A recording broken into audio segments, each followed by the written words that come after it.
Want to be my partner? What's your name? Diane, I'm Butch. All right. Diane, you're going to toss the ball for me. You toss it once to my forehand and once to my backhand. Now watch. The player has the two rackets. So Diane tosses the ball to one side. I've got to trap the ball, okay? So we've all kind of done those kind of activities. So what'll happen is there's different ways. I could drop the ball and bump it back to her, like this. Okay? So she does it again over there. Watch. Yeah. So you go on and trap, okay? Now watch this. Here's what I advocate we do, okay? Have the child learn to do this. So now what we're doing is they're adding a rhythm instead of just bumping it back. So over on this side, go ahead and just trap. So we can go side to side. Go up, trap, still a little game. But you can teach rhythm, teaching strokes without anybody. The parents, the kids, nobody knows that they're learning shoulder rotation, rhythm, swing, extension. See the extension I have to have on this? Look. Watch the extension. Look, throw it there. Look at the extension of my racket. I'm really going forward. So we're going to want the kids at some time to be able to extend through the ball. You'll see when I do the top spin, it's different. But it's just good stuff. Okay? Does that make sense? Okay, another thing. Anybody got their notes handy? Anybody got their notes handy there? What's next on it? Oh yeah. So cones, use of cones. Cones are phenomenal.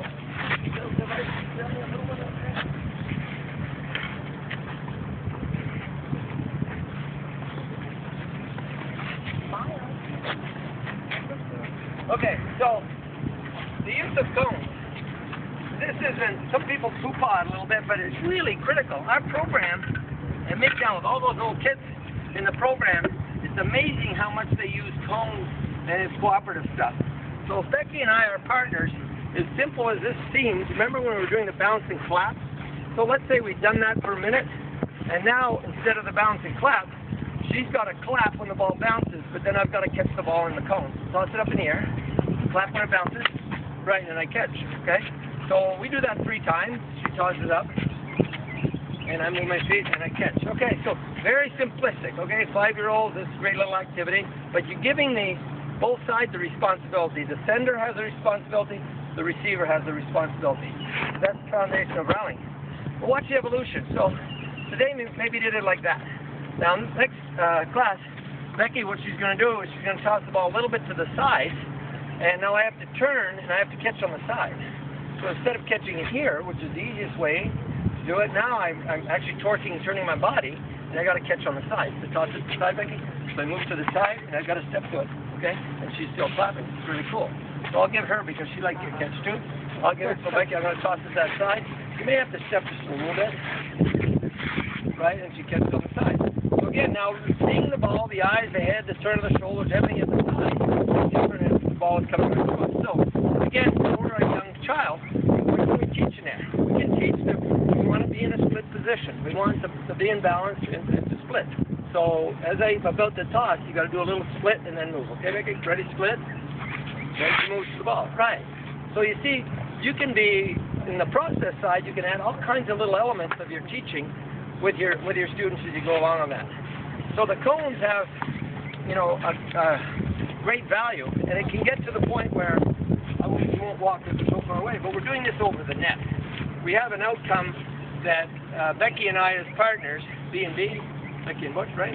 So B&B are competing against all the other pairs of kids, and as soon as we're successful 3 times, well, we switch. She becomes the tosser, I become the catcher, and we try to get to the extreme all, which is 6.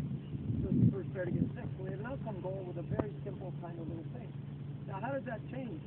It evolves in a way that the cones may disappear. And we have different size cones. Sometimes we'll have bigger cones. This goes back a long time. I'm from Quebec. Quebec, we have lots of lakes. There's lots of fishing that goes on. And lots of other stuff. But anyway, so let's say I go to a hunting and fishing store. Back in the old days, I could go in there and buy these nets, and you're in rowboat out in the lake, and you just caught a 3.5 pound fish, and want to lift it out, you got to stick your net in and lift your fish out, right? So back in the old days, these nets had wooden handles. So I could cut them down for the little kids. I cut the handles down. Today they're all aluminum. It's harder to cut. They're aluminum handles. But I had a lot of these nets, and these kids that's a lot of the skills that are sending and receiving, the reception skills that we want them to do. But eventually we want that to be replaced with a racket. So now, again, if I've got my partner, and I can do it with a catch that's difficult, but if she tosses to the side, again, I do my split, I move to the side, and now I've got to try to receive the ball on the string. That's a hard thing to do for a 6-year-old. Catching the ball on the string is very difficult. Easier to do with a coach. But at the same time, even if they don't catch it, if they get turned like this, I've been successful in the position I want them to be in. Okay? So the same kind of thing on the other side.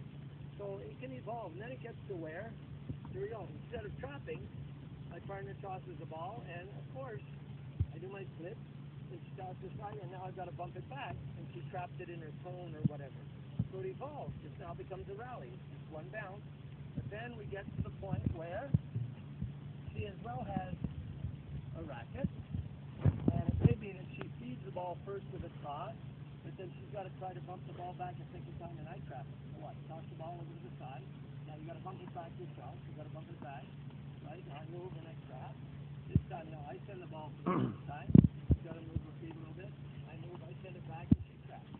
So now we're developing a rally, right?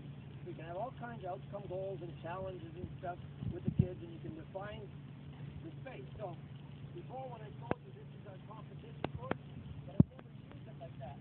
What I may do is I may draw our line here, which is the baseline. So when Betsy and I are doing it, we have a baseline there, so we have to be successful within the baseline. If I extend it over to her and she hits it and lands out here, it doesn't count. So right away the kids are starting to learn ins and outs and learning the space that they're supposed to be hitting in, okay? And then what's kind of cool, we can become three, okay? We can become three. Eugene, my partner, nice to see you again, Eugene. Long time, good stuff. You're right there, I'll borrow the ball, Becky. So here's the way it goes. So we actually now have where we're working in a group of three. So I've got Eugene, got to hit the ball back to me here, right? So I've got it just in terms of what? Feeding the ball. I toss like this, I try to open it. Now I got to toss over, let's say Becky's doing her backhand, so I toss over the backhand. So notice how I'm changing my alignment to send the ball. So as it goes along, as it goes along. So if you remember the progression, what are the three things we can progress? Right, so let's say we chose a static to dynamic again, very popular one. So Eugene is perfect. You see your spot right here? So each time you got to recover back there. So I don't really put spots down. I try to use lines and distances, but sometimes I use spots. And you got to recover back to the right there. See that beautiful little mark? You got to get back there. So now, the kids are working together in a group of three, and I'm the feeder or the tosser. Eugene's got to move out to the ball. He makes the shot back. Now he's got to recover back to back. That spot and split, go.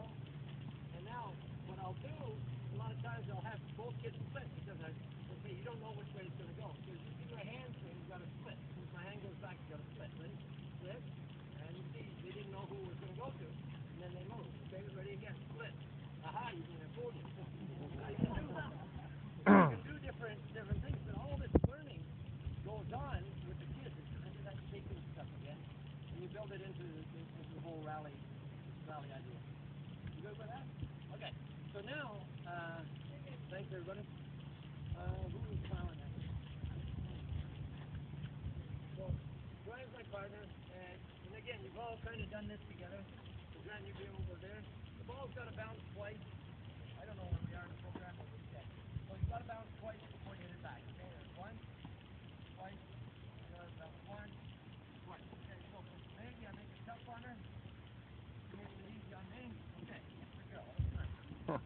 So the idea of two bounce, you've all kind of done it, but you can really use it to get the kids to understand the trajectory, and then to tie in the idea of two bounce, one bounce. So if we were doing this over the net, I would call out as I hit the ball. Not before I hit it. As I hit the ball, I'd count out 2 or 1. So Joanne, you have to decide whether you're going to do it. Okay, here we go. 1, 2.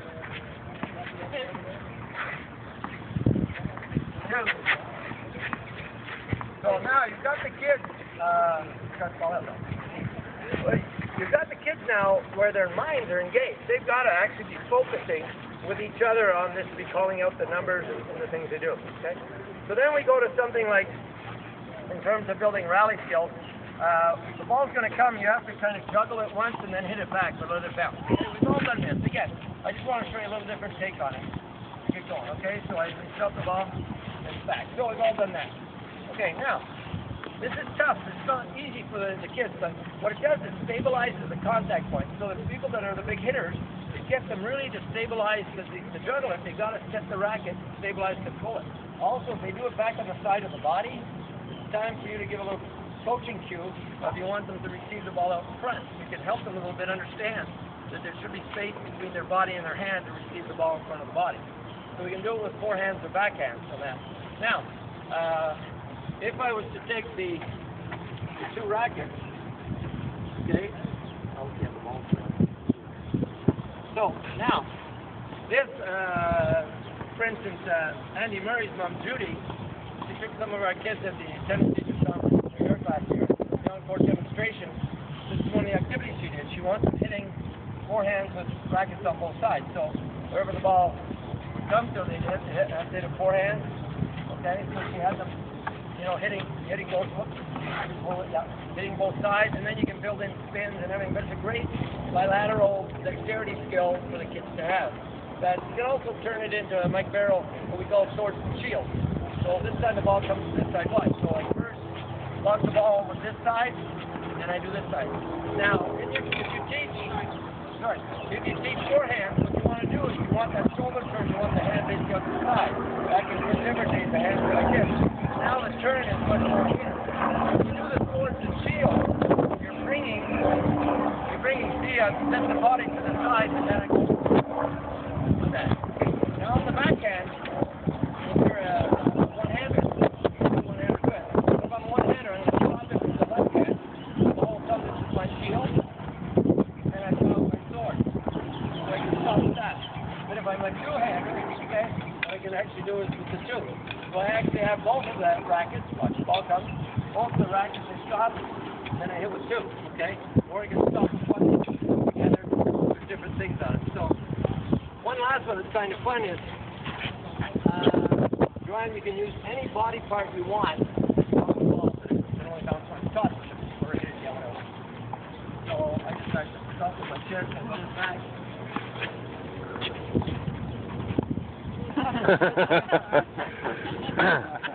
I got a big foot, so the idea is with your foot, with your knee, the kids like doing that, but it really, again, the reception their body and their skills. Okay? That makes sense? Yeah.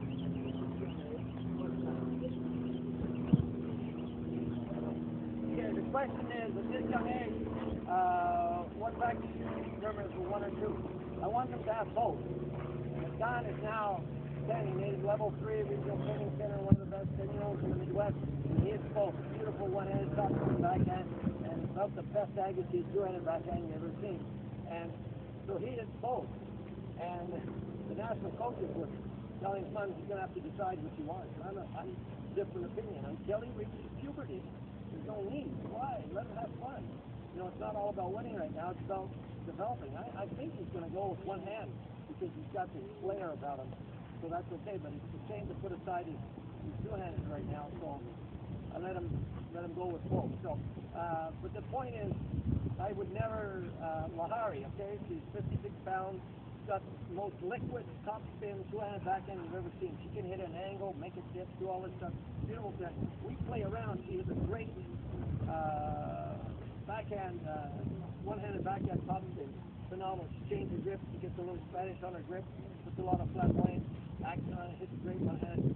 She plays with that. Will she ever become a one-hander? I don't know. Because until after she goes through puberty and her growth, we really can't judge too much on it. So, for sure, every kid slices with one hand. Every kid's always